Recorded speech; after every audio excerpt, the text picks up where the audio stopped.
وجعل الامم وجعل امتی خیر الامم، اللہ نے میری امت کو سب سے بہترین امت بنایا. یعنی تمام انبیاء علیہ السلام کی امتیں تھیں، لیکن اللہ تعالیٰ کو جس امت کو پسند کرنا تھا وہ اللہ کے نبی کی امت تھی، جس کا نام امت محمدیہ صلی اللہ علیہ وسلم.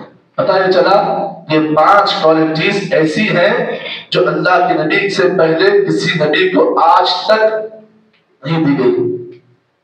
اس میں سے ایک خوبی جو اللہ کے نبی کو دی گئی کہ نبی کو اللہ نے جس امت میں بھیجا اس امت کو اللہ رب العالمین نے خیر امت کا نام دیا.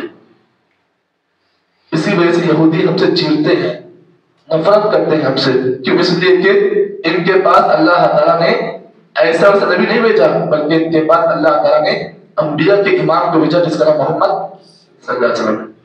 اور خوشخبری دیکھیے آپ لوگ، آج اس خوشخبری کو لے کر جائیں. دیکھو اللہ کے نبی نے فرمایا اہل الجنتی، جنت کے اندر جنتیوں کی 120 صفیں ہوں گی. 1 صف 2 3 4 صفیں نا، جنت میں جنتیوں کی 120 صفیں ہوں گی، جن میں سے امت محمدیہ کی 80 صف ہوں گی. یہ خوشخبری ہے. اس خوشخبری پر جتنا آپ کو خوش ہونا ہے خوش ہو جائے گی. جنت کے اندر اہل جنت کی 120 صفیں ہوں گی، لیکن ان 120 صفوں میں 80 صف صرف اس امت کے لوگوں کی. جی بہت بڑا شرف ہے. اللہ رب العالمین نے مجھے اور آپ کو جس امت میں پیدا کیا اس کا بہت بڑا مقام ہے، جس کو معمولی نہ سمجھے آپ. اللہ تعالیٰ نے آپ کو ایک ایسی امت میں پیدا کیا جو اللہ کے نزدیک سب سے بہترین امت ہے.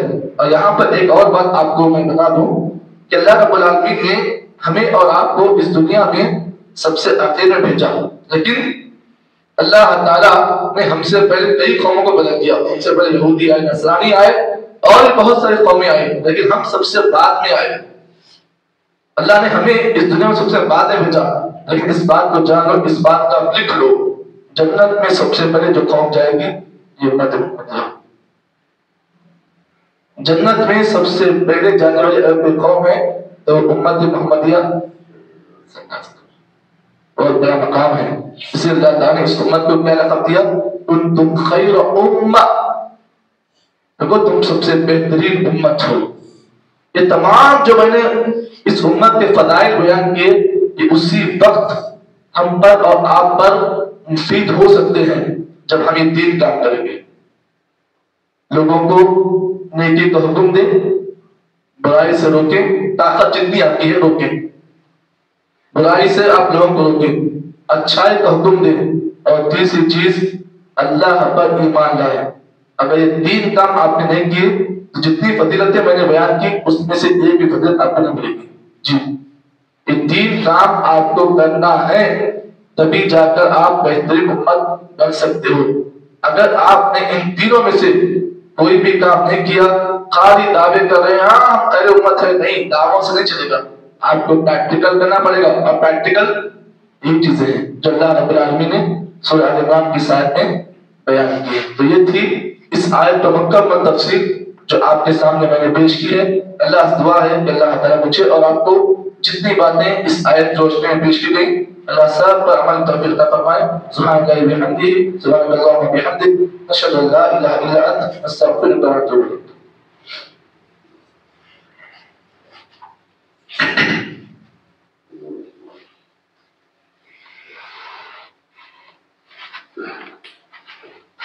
السلام علیکم.